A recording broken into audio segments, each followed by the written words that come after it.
دیکھ لیں کوئی مفسر نے یہ نہیں لکھا کہ حضرت آصف نے پوچھا ملک کا نام تو یمن ہے لیکن محلہ کون سا ہے، گلی کون سی ہے، علاقہ کون سا ہے، یہ کچھ نہیں پوچھا، اور انہوں نے پلک کے جھپکتے تختے بالقسط لا کے رکھ دیا، اور اس پر قرآن کہتا ہے کہ آصف کو یہ شان اس لیے ملی کہ ان کے پاس کتاب کا علم تھا، ان کے پاس کتاب کا علم تھا۔ اس وقت کتاب کون سی تھی؟ زبور جیسی کتاب تھی۔ اب آپ مجھے بتائیں جب آصف بن برکھیا سلیمان علیہ السلام کا امتی ہو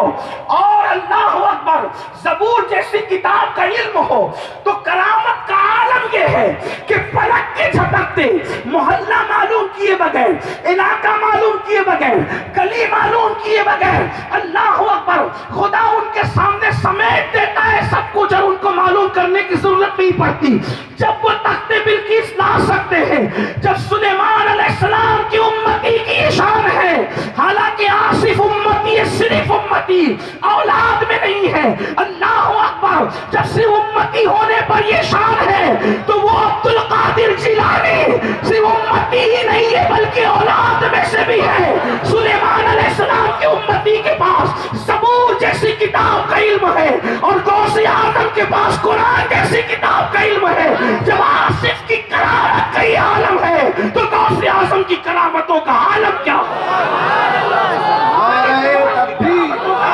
ہوگا، مکتوم اشرف کی کرامتوں کا عالم کیا ہوگا، اللہ اکبر امام زین العابدین کی کرامتوں کا عالم کیا ہوگا، محبوب الہی کی کرامتوں کا عالم کیا ہوگا، قطب الدین بختیار کاکی کی کرامتوں کا عالم کیا ہوگا، اللہ اکبر صابر کریر کی کرامتوں کا عالم کیا ہوگا۔ یہ بزرگان دین قرآن سے کرامتوں کا ثبوت موجود ہے، حضرت مریم کا ذکر قرآن میں موجود ہے۔ اسی طریقے سے اللہ اکبر مردے زندہ ہوتے ہیں، سورہ یاسین میں صادق صدوق اور شمون کا ذکر ہے۔ اب میں سارے واقعات قرآن کی طرف نہیں لے جاتا لیکن میں اپنے اصل عنوان کی طرف آتا ہوں۔ یہ اولیاء اللہ کی شان ہے۔ آپ کہیں کرامتیں یہ لوگ گڑتے ہیں، ہم کہتے گڑتے نہیں، قرآن میں پڑھتے، قرآن میں موجود ہے۔ صادق صدوق اور شمون کا واقعہ اٹھا کر کے دیکھو، یہ تینوں ولی ہی تو ہیں، حضرت عیسیٰ علیہ السلام کی امت کے ولی ہیں۔ جو سورہ یاسین پڑھتے ہو نا اس سورہ یاسین میں ہے کہ انہوں نے مردہ زندہ کیا۔ میں واقعہ نہیں بتاتا، جس کو پڑھنا ہے خزائن العرفان اٹھا کر کے پڑھ لے،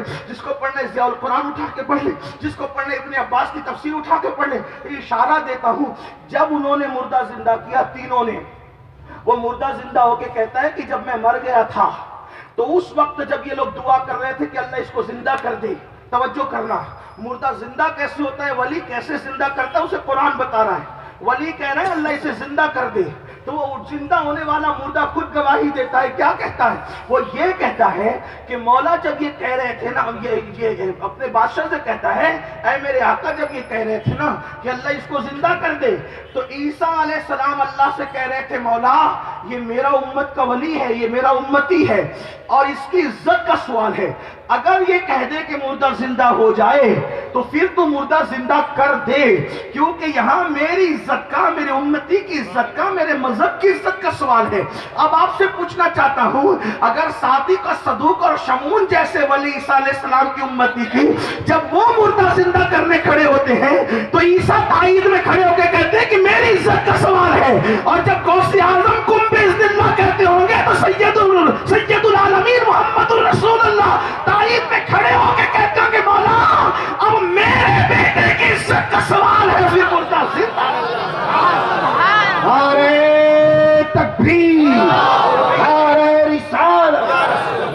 تائید عیسیٰ پہ مردہ زندہ ہوتے ہیں ان کی امت کے اولیاء سے، تو تائید محمد الرسول اللہ کی شان کیا ہوگی؟ پھر آپ جو ہے وہ سورۃ الکہف اٹھا کر کے دیکھیں، سورۃ الکہف میں اصحاب کہف کا ذکر موجود ہے۔ اس طریقے سے واقعات قرآن میں ہیں، لیکن بات یہ لوگ آپ کو اپنی قوم کو بیوقوف اس لیے بناتے ہیں کہ میری قوم قرآن نہیں پڑھتی، اس لیے ہر آدمی آ کر کے دل ہوشیار بنتا ہے اور آپ کو گمراہ کرتا ہے، اور آپ کو ایسا لگتا ہے ہمارے سنی علماء صرف کہانی قصے کی بات کرتے ہیں، ایسی بات کر دیتے ہیں۔ ایسی بات نہیں کرتے، اگر واقعی بولنے والا علم رکھتا ہے تو پھر اس کی بات قرآن اور سنت سے مزین ہوتی ہے، اور کہانی قصے تو ہمارے یہاں یوں بھی نہیں ہے، واقعات بیان ہوتے ہیں، اس کا اپنا ایک معیار ہے، اور واقعات کہاں نہیں ہیں، ہر ایک کسی نہ کسی کی محبت کی زنجیر سے بندھا ہوا ہے۔